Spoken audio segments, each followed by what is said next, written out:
Setiap tahun puluhan ribu orang dari negara Honduras di Amerika Tengah meninggalkan negara asalnya untuk mencoba mencapai Amerika Serikat. Perjalanan berbahaya yang sering berakhir dengan kematian. Para pengungsi keluar dari kemiskinan, kekerasan geng, dan bencana alam. Hampir 70% penduduk hidup dalam kemiskinan. Lebih dari 50% dari mereka sangat membutuhkan bantuan.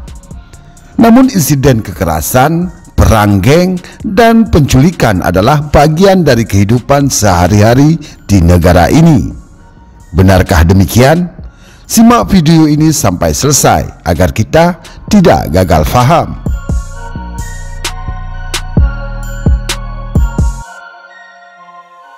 Halo Santai Mania dimanapun berada, ragam suku dan bangsa di berbagai belahan dunia. Jumpa lagi bersama saya King Host Sisi Gelap Dunia. How are you? Apa kabar? Tentunya kabar baik, bahagia, sehat, dan penuh semangat.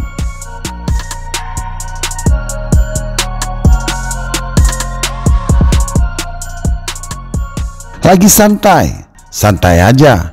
Lalu nikmatilah sejumlah informasi tentang dunia untuk Anda. Hanya di channel ini, kami mengajak Anda untuk mengelilingi dunia hanya dengan sentuhan jari. Tidak lupa kami selalu ingatkan kita semua bahwa dari apa yang kita nonton hanyalah sebagai pembelajaran agar menambah wawasan dan pengetahuan. Negara yang kita kunjungi kali ini adalah negara Honduras. Siapkan kopi dan bersandarlah. Inilah Sisi Gelap Dunia bersama negara Honduras.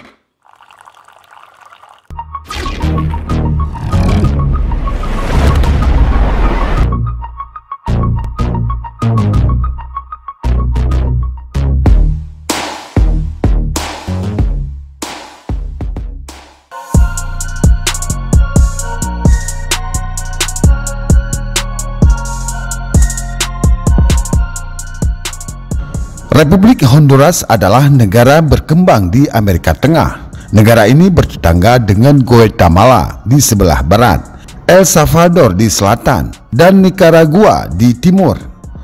Honduras dan negara tetangganya adalah rumah bagi bangsa Mesoamerika seperti suku Maya.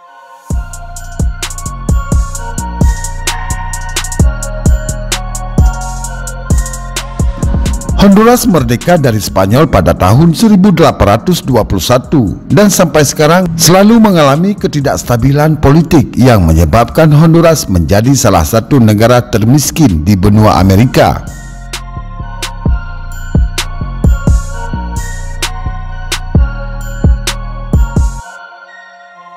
Honduras juga berada di peringkat atas dunia pada tingkat pembunuhan dan kekerasan seksual. Ini disebabkan oleh korupsi, eksploitasi dari negara lain ditambah bencana alam. Selain itu, operasi yang dilakukan Amerika Serikat untuk mencegah masuknya narko ke wilayahnya juga meningkatkan kejahatan di Honduras. Adapun ekonomi utama Honduras adalah di bidang pertanian, terutama buah-buahan, tebu, dan kopi.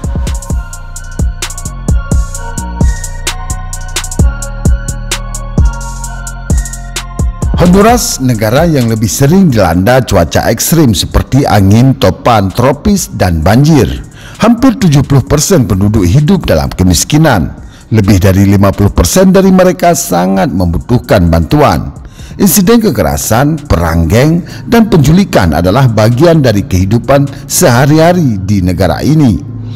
Tingkat pembunuhan adalah salah satu yang tertinggi di dunia.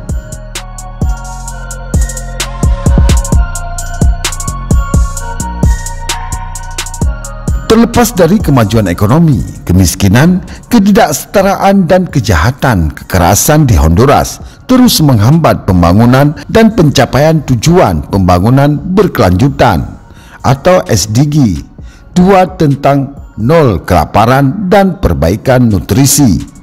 Distribusi pendapatan sangat tidak merata dan terdapat kesenjangan yang besar antara daerah perkotaan dan pedesaan, wilayah dan kelompok sosial. Kemiskinan mempengaruhi 60% populasi, merupakan akar dari kerawanan pangan kronis di negara Honduras. Yang paling rentan termasuk penduduk asli di daerah pedesaan. di mana lebih dari separuh penduduk yang sangat miskin terkonsentrasi perempuan, anak perempuan, anak di bawah 5 tahun dan penyandang disabilitas dan hidup dengan HIV atau AIDS.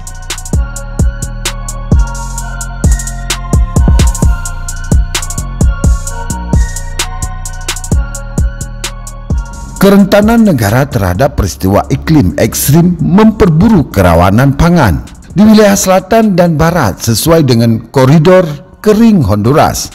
4 tahun kekeringan terus-menerus telah mengikis kemampuan orang untuk mendapatkan makanan bergizi yang cukup sepanjang tahun. Hampir 3/4, 72% keluarga yang bergantung pada pertanian memiliki sebidang kecil tanah atau bekerja sebagai buruh untuk memiliki tanah yang luas.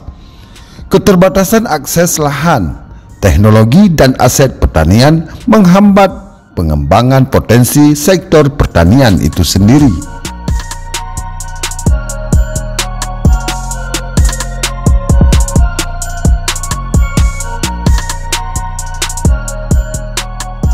Diversifikasi diet yang buruk dan kurangnya kesadaran gizi mengakibatkan masalah gizi yang tumpang tindih termasuk stunting, kekurangan mineral dan vitamin, dan kelebihan berat badan atau obesitas. Stunting pada anak di bawah 5 tahun masih mencapai 23% dengan puncak 40% di koridor kering, tempat tinggi sebagian besar penduduk asli di Honduras.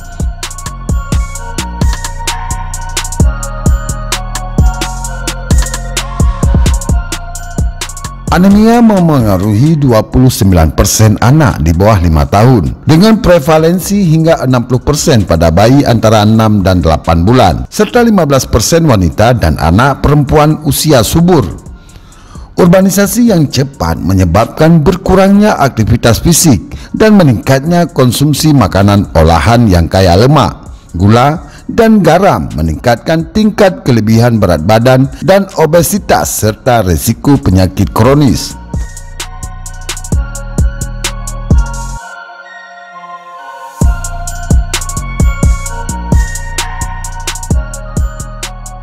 Program Pangan Dunia berkontribusi terhadap pencapaian SDG 2 di Honduras dengan mendukung upaya pemerintah untuk meningkatkan nutrisi, meningkatkan ketahanan petani kecil, dan membantu keluarga yang terkena dampak bencana yang terjadi secara cepat dan lambat. Selanjutnya, simpulkan sendiri apa kesimpulannya menurut Anda. Terima kasih telah menonton video ini sampai selesai dan sampai jumpa di video-video berikutnya. Silakan request negara mana yang akan kami bahas pada video-video selanjutnya. Jangan lupa like, subscribe channel ini agar kita dapat mengenal dunia hanya dengan sentuhan jari. Selamat melaksanakan aktivitas dan sehat selalu. Bye-bye.